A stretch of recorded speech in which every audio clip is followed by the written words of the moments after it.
Pinang udah.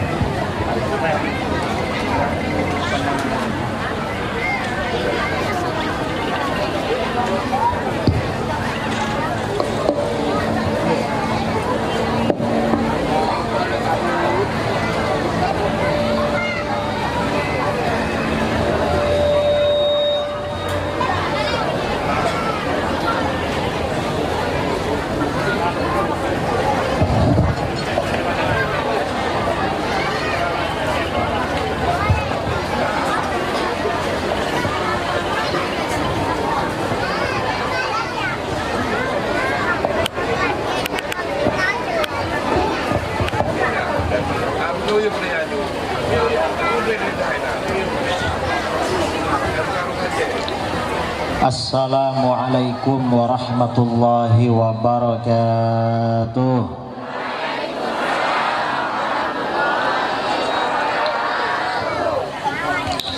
Bismillahirrahmanirrahim. Alhamdulillahilladzi arsala rasulahu bil huda wa dinil haq liyudhhirahu 'alad dini kullih wa kafa billahi syahida. Asyhadu an la ilaha illallah wahdahu la syarika lah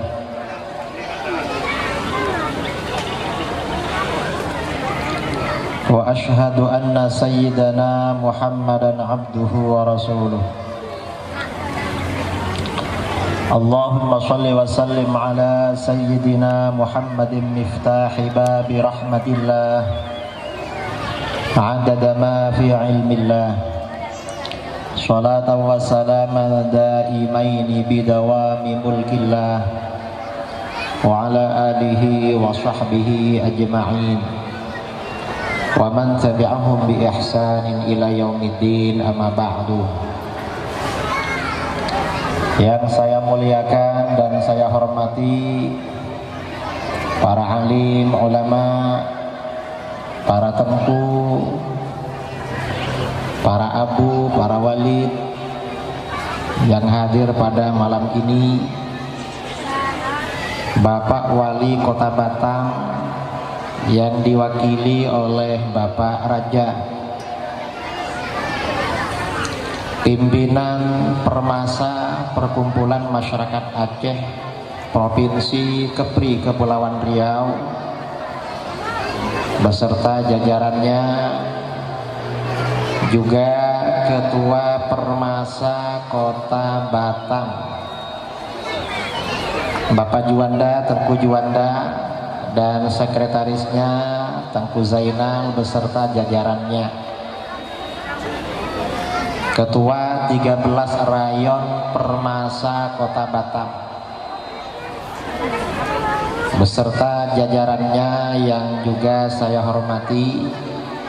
Tak lupa jajaran panitia pelaksana peringatan Maulid Nabi besar Muhammad Shallallahu Alaihi Wasallam serta 16 tahun apa namanya haul 16 tahun peristiwa tsunami. Dan kaum muslimin dan muslimat yang hadir pada malam ini, khususnya masyarakat Aceh, dan mungkin ada masyarakat luar Aceh yang juga datang pada malam ini, yang saya banggakan dan saya cintai. Alhamdulillah, pada malam ini saya bisa hadir dalam acara Permasa. Sebenarnya saya diundang pada tahun yang lalu.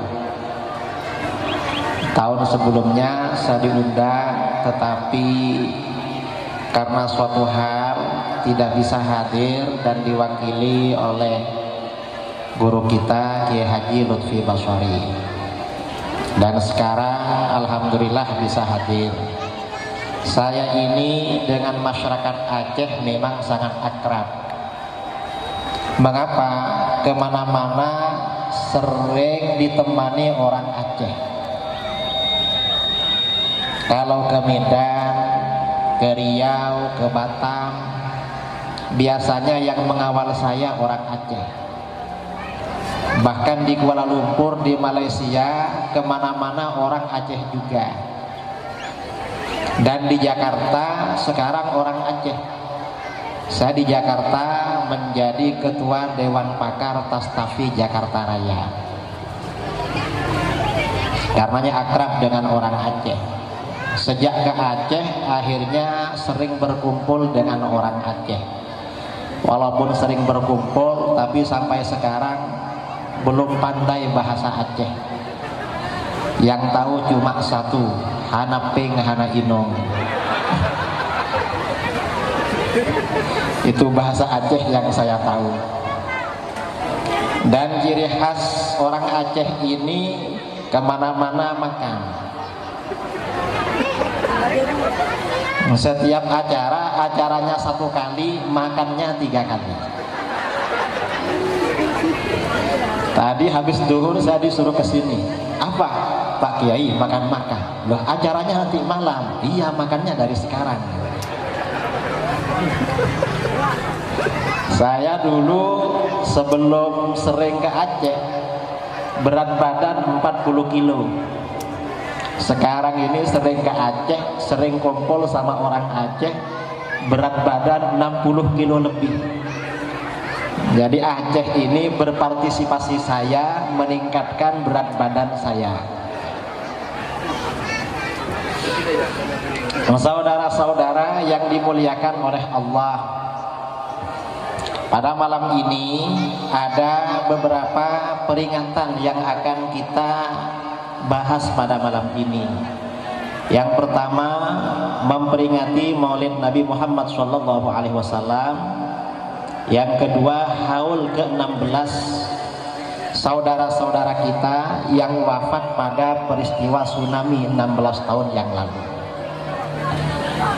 Tadi sudah kita lihat bagaimana peristiwa tsunami 2004, tanggal 26 Desember 2004. Waktu itu saya baru pulang dari pondok itu Aceh, dan memang peristiwa tsunami ini sungguh luar biasa hikmahnya. Apa hikmahnya? Dengan adanya perdamaian di Aceh, akhirnya komunikasi antara ulama Aceh dengan ulama di luar Aceh terjalin kembali. Dai-dai, para ulama dari Jawa, para ustadz termasuk saya bisa ke Aceh. Dulu gak berani ke Aceh, takut. Dulu alhamdulillah aman, sekarang ini aman. Dan memang Aceh ini harus kemana-mana, gak boleh tinggal di Aceh semua. Mengapa Aceh ini disebut dengan Serambi Mekah? Namanya Serambi Mekah. Penduduk Mekah itu gak boleh tinggal di Mekah semua, karenanya menyebar luas kemana-mana, hijrah kemana-mana menyebarkan Islam. Dan itu yang dilakukan oleh para ulama Aceh dulu. Aceh ini disebut Serambi Mekah atau kepalanya Indonesia. Jadi memang kalau batang tubuh Indonesia ini kepalanya Aceh. Karena memang Islam dulu, sebagian ulama, banyak para ulama di Jawa leluhurnya dari Aceh. Wali Songo itu sebagian memang orang Aceh. Kemudian sampai penyebar Islam di Sulawesi itu dari Aceh juga. Karenanya kemana-mana. Dan sekarang di mana-mana selalu ada orang Aceh. Sampai di Papua saya juga jumpa orang Aceh. Entah sudah ada permasa apa belum. Karena mungkin sedikit di Papua. Tapi kalau di Jakarta itu sudah ada banyak sekali masyarakat Aceh. Dan ini hijrah ya, hijrah merantau kemana-mana ini memang sunnah, dianjurkan di dalam agama. Sabda Rasulullah Shallallahu Alaihi Wasallam, hajiru awtanakum turithu auladakum majdan. Tinggalkan kampung halaman kamu, jangan duduk di kampung, tinggalkan halaman, merantaulah. Mengapa? Dengan meninggalkan kampung halaman, kamu akan mewariskan kemuliaan bagi anak cucu. Karenanya kita berharap masyarakat Aceh yang ada di sini dapat mewariskan kemuliaan bagi anak cucu. Amin Allahumma. Dan orang merantau dari tempat kelahiran, apabila merantau ini sampai mati, itu fadilahnya luar biasa. Ada keutamaannya. Apa keutamaannya? Dalam hadis, ya, dalam sebuah hadis, pernah ada orang lahir di Madinah, meninggal di Madinah. Akhirnya apa? Rasulullah SAW bersabda, ini lahir di Madinah kok mati di sini? Mestinya mati di luar lah, jangan mati di kampung. Orang-orang tanya, kenapa Rasulullah? Rasulullah kok bersabda begitu? Sabda Rasulullah, innar rajul idza mata fi ghairi maulidihi qisa lahu baina maulidihi wa baina munqati'i atharihi bil jannah. Sesungguhnya seseorang apabila meninggal dunia di luar kampung kelahirannya, lahir di Aceh tapi meninggalnya di Batam, meninggalnya di Jakarta, meninggalnya di Surabaya, meninggalnya di Kuala Lumpur, di Johor, di mana-mana, maka bagaimana? Maka jarak dari kelahiran sampai dia meninggal oleh Allah diukur, dipersiapkan sebagai lahannya besok di surga. Karenanya kalau sakit di Batam jangan balik kampung ke Aceh, biar mati di sini aja. Mengapa? Karena sakit hampir mati balik kampung ke Aceh, gak jadi lahannya, gak jadi lahan di surga. Kalau orang soleh gak apa-apa, kalau tidak soleh ya harus punya cadangan-cadangan yang lain. Biar dah mati di Batam. Mengapa? Ini tabungan lahan di surga. Amin Allahumma. Ini para perantau orang Aceh di mana-mana. Saya awal ke Kuala Lumpur tahun 2013. Kalau ke Aceh pertama kali 2015. Karena yang mengundang kerajaan Malaysia orang-orang Melayu sama orang Aceh dipaksa ke rumahnya. Pak Kiai jangan tinggal di sini, gak ada temannya, di hotel sendirian. Terus gimana? Ke rumah saya Kiai, saya orang Indonesia. Indonesia mana? Indonesia Aceh. Akhirnya setiap ke Kuala Lumpur diundang kerajaan, gak pernah, jarang tidur di hotel. Karena setiap ke hotel dijemput sama orang Aceh, dibawa ke rumahnya. Ini luar biasa. Orang Aceh ini memang punya sifat wafa. Wafa itu artinya setia dalam berkawan. Dan ini wafa, kesetiaan dalam perkawanan itu termasuk bukti keimanan yang kuat. Karena kalau tidak setia itu pertanda nifak, pertanda munafik. Ini orang Aceh. Nah, saudara-saudara yang dimuliakan oleh Allah, pada malam ini kita mengadakan peringatan Maulid Nabi Muhammad SAW. Sekarang ini bulan apa? Bulan Jumadil Awal. Jadi sudah lewat bulan Rabiul Tsani. Memang kalau di Aceh perayaan Maulid itu 4 bulan sampai bulan Rajab. Saya diundang ke Aceh walaupun bulan Jumadil Awal, Jumadil Akhir, sampai di sana ini acara apa? Ini Maulid Pak Kiai. Padahal di Jawa sudah selesai. Di Jawa itu paling lama 40 hari. Dari tanggal 1 Rabiul Awal sampai tanggal 10 Rabiul Tsani itu di Jawa. Tapi di Aceh sanggup 4 bulan. Itu di Aceh, luar biasa di Maulid. Nah, pertanyaannya, mengapa kita ini mengadakan acara Maulid? Mengapa mengadakan acara maulid? Jawabannya karena kita mencintai Rasulullah. Karena kita cinta Rasulullah. Ada orang bilang, ya cinta jangan maulid. Loh, gak bisa. Karena cinta itu memang ungkapannya bermacam-macam. Cinta itu memang ungkapannya surprise. Tidak terduga memang, termasuk acara maulid. Itu ungkapan cinta. Dan cinta ini cinta kepada Rasulullah Shallallahu Alaihi Wasallam. Ini tidak sama dengan cinta kepada selain Rasulullah. Mengapa gak sama? Cinta kepada Rasulullah Shallallahu Alaihi Wasallam bisa menjadi bekal kita untuk masuk surga. Amin Allahumma. Karena di dalam hadis riwayat Imam Bukhari dari Anas bin Malik radhiyallahu an, anna a'rabiyan ja'a ila Nabi sallallahu alaihi wasallam faqal, seorang A'rabi, orang Arab pedalaman datang kepada Nabi. Lalu orang Arab ini bertanya, ya Rasulullah, matas sa'ah, hai Rasulullah, kapan akan terjadi kiamat? Karena orang Arab itu dulu awalnya gak percaya hari kebangkitan. Begitu Rasulullah diutus, orang Arab ini tidak berpikir akan ada hari kiamat. Begitu Rasulullah diutus, di dalam ayat-ayat Al-Quran, ayat yang turun di kota Mekah, diterangkan tentang hari kiamat. Orang Arabi bertanya, kapan kiamatnya Rasulullah? Katanya akan kiamat. Apa jawaban Rasulullah? Rasulullah justru balik bertanya, ma'adat talaha, apa persiapan kamu menghadapi hari kiamat? Hari kiamat ini bukan hari biasa-biasa, tetapi hari yang paling dahsyat, hari yang paling mengerikan, hari paling menakutkan. Walaupun tsunami tadi, saya tadi keluar air mata ya melihat tsunami, peristiwa tadi.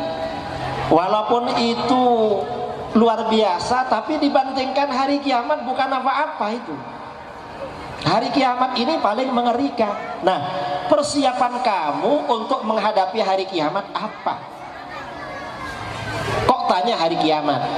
Ternyata kata si A'rabi tadi, orang Arab pedalaman tadi, ma'adattu laha syai'an ya Rasulullah, saya tak punya persiapan apa-apa Rasulullah. Gak ada persiapan. Min kathrati shalah wala siyam wala sadaqah, saya tidak banyak sholat sunnah, tidak banyak puasa sunnah, juga tidak banyak sedekah sunnah. Gak banyak Rasulullah. Lah terus, ghairu anni uhibbullaha wa rasulah, hanya saja saya ini cinta kepada Allah dan Rasulnya. Walaupun gak punya modal, tapi saya cinta Rasulullah. Itu aja. Apa jawaban Rasulullah? Rasulullah menjawab, anta ma'aman ahbabta. Kalau begitu, kamu besok pada hari kiamat berkumpul bersama orang yang kamu cintai. Ini cinta kepada Rasulullah bisa menjadi bekal kita untuk selamat masuk surga, berkumpul bersama Rasulullah. Kalau cinta sama anaknya orang, kira-kira bisa jadi modal untuk berkumpul. Ada orang ngelamar, loh kamu perlu apa kesini? Saya ngelamar anak bapak. Kamu anaknya siapa? Saya di sana. Pasti ditanya, kamu kerja apa? Saya gak punya kerja pak. Lah terus aset kamu berapa? Gak punya aset sama sekali. Kok ngelamar anak saya? Saya walaupun gak punya kerja, tapi saya mencintai anak bapak. Kira-kira orang begitu ngelamar diterima apa enggak? Insya Allah kalau orang Aceh langsung ditolak. Gak bisa kalau cinta selain Rasulullah. Tapi kalau kepada Rasulullah, cinta bisa menjadi modal untuk bersama beliau. Ini soal cinta. Yang kedua juga masalah cinta. cinta Rasulullah ini juga menjadi ukuran sejauh mana keimanan kita kepada Allah dan Rasulullah. Semakin cinta kepada Rasulullah, semakin kuat keimanannya. Semakin berkurang keimanannya. Karenanya di dalam hadis riwayat Imam Bukhari, Rasulullah SAW bersabda, la yu'minu ahadukum hatta akuna ahabba ilaihi min walidihi wa waladihi wan nasi ajma'in. Tidaklah beriman salah seorang kamu. Maksudnya tidak beriman, kata para ulama, tidak sempurna iman kamu. Tidaklah sempurna iman kamu sehingga aku lebih kamu cintai daripada orang tuamu, daripada anakmu, dan daripada seluruh manusia. Jadi cinta kepada Rasulullah ini menjadi ukuran keimanan. Kalau orang yang sempurna keimanannya, maka Rasulullah lebih dia cintai daripada orang lain. Kalau imannya tidak sempurna, lebih mencintai orang lain daripada Rasulullah. Di dalam hadis ini disampaikan, tidak sempurna keimananmu sehingga aku lebih kamu cintai daripada kedua orang tuamu. Mengapa orang tua disebutkan? Karena cinta pertama kali seorang manusia adalah jatuh hati kepada orang tuanya. Yang namanya anak pasti cinta kepada orang tua. Dan cinta kepada orang tua ini cinta yang sifatnya fitrah, bawaan. Artinya bagaimanapun yang namanya anak pasti cinta kepada orang tua dan gak bisa ditukar. Misalnya karena orang tuanya sudah gak sehat, lalu orang tua kawannya lebih sehat, mau ditukar gak bisa. Gimana? Kamu gak usah cinta sama ayah kamu, pindah ke ayah saya saja. Mengapa? Ayah saya lebih gagah. Gak bisa begitu. Ini cinta pada orang tua. Yang kedua, cinta seorang manusia yang kedua adalah kepada anak. Wa waladihi. Siapapun pasti cinta kepada anak. Gak ada orang gak cinta kepada anaknya. Dan cinta kepada anak ini tanpa seleksi, tidak melalui seleksi kontes pilihan enggak. Misalnya ketika anaknya ada di dalam kandungan, nanti anak saya lahir kayak apa ya? Kalau ganteng saya cinta, kalau gak ganteng gak cinta. Gak ada begitu. Ganteng gak ganteng, begitu lahir cinta orang tua. Dan dari cintanya kepada anak, orang tua ini dari cintanya kepada anak, anaknya bangun tidur dicium, itu cintanya kepada anak. Karena memang cinta kepada anak ini cinta fitrah, fitrah manusia.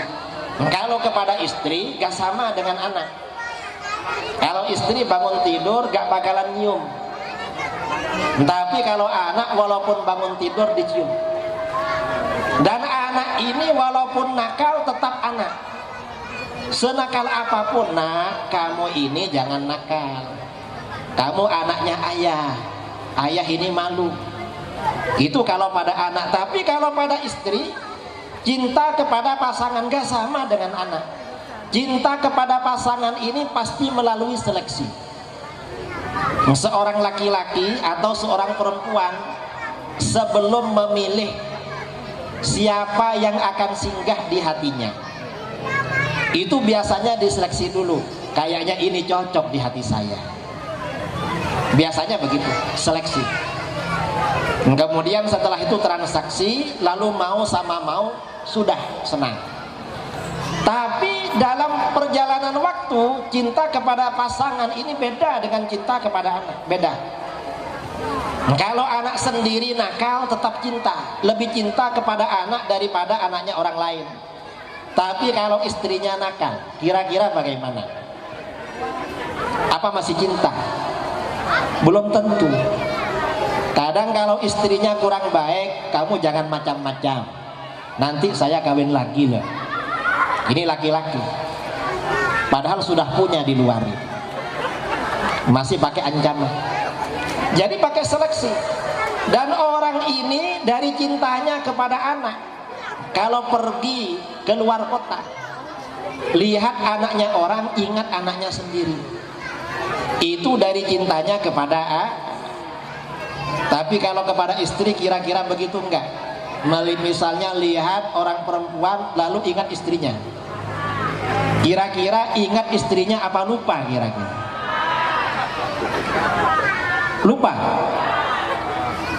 karena bukan anak. Memang anak ini memang cinta fitrah manusia. Kemudian wanas ajmain, semua manusia. Nah, ini sejauh mana kekuatan cinta kita kepada Rasulullah. Maka sejauh itu kadar keimanan kita kepada Rasulullah. Kecintaan kita kepada Rasulullah harus melebihi cinta kepada anak, melebihi cinta orang tua, melebihi cinta kepada siapapun. Artinya apa? Apapun yang terjadi, yang selalu diingat adalah Rasulullah.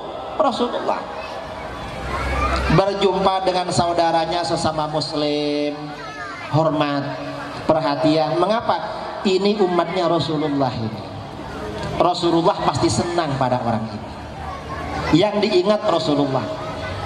Ada tamu datang ke rumah, dihormati. Mengapa? Rasulullah pesan kalau ada tamu dihormati. Ada apapun yang diingat Rasulullah terus. Kalau Rasulullah terus yang diingat, insya Allah kepada siapapun orang itu akan baik. Akan baik kepada siapapun. Mengapa? Rasulullah yang diingat terus. Ini cinta. Jadi jangan dikira bahwa cinta itu tidak penting. Sangat penting. Nah, kemudian apa hubungannya cinta dengan Maulid Nabi? Acara Maulid ini tujuannya agar kita semakin dekat mengenal baginda Rasulullah Sallallahu Alaihi Wasallam. Mengapa begitu? Semakin dekat kita mengenal beliau, insya Allah semakin besar, semakin bertambah, semakin berkualitas cinta kita kepada Rasulullah. Tujuannya itu. Karenanya di dalam kitab-kitab Maulid, kitab-kitab Maulid biasanya diterangkan agar kita ini mengenal Rasulullah lebih dekat. Bagaimana peristiwa menjelang detik-detik lahirnya Rasulullah Shallallahu Alaihi Wasallam diterangkan oleh para ulama. Mengapa? Tujuannya agar kita cinta. Karena semakin kenal orang itu semakin cinta biasanya. Karenanya tadi saya sebelum ceramah biografi saya akan dibacakan. Cuma diloncat di tengah-tengah itu. Entah bagaimana, tahu-tahu ada di sini, ada di Inggris, entah kemana lagi katanya. Tapi agak apa-apa lah. Gak apa-apa walaupun diloncat-loncat. Nah, cinta kepada Rasulullah SAW ini akan semakin bertambah apabila mengenal beliau. Dan orang ini wajib tahu kepada pribadi Rasulullah. Gak boleh gak tahu. Gak boleh. Mengapa wajib tahu? Karena ini orang itu harus kenal, harus makrifat kepada Allah dan Rasulnya. Harus. Rasulullah itu namanya siapa, lahirnya di mana, kepribadiannya bagaimana, orangnya seperti apa, harus tahu. Kalau nggak tahu, ini imannya kurang. Kita kembali kepada Maulid ya. Di dalam kitab Jauharah Tauhid diterangkan ada bait wa afdalul khalqi 'alal itlaqi nabiyuna famil anis syiqaqi. Makhluk yang paling utama secara mutlak. Maksudnya paling utama, makhluk yang paling sempurna secara mutlak adalah Nabi kita Sallallahu Alaihi Wasallam. Jadi Nabi kita ini makhluk yang paling sempurna.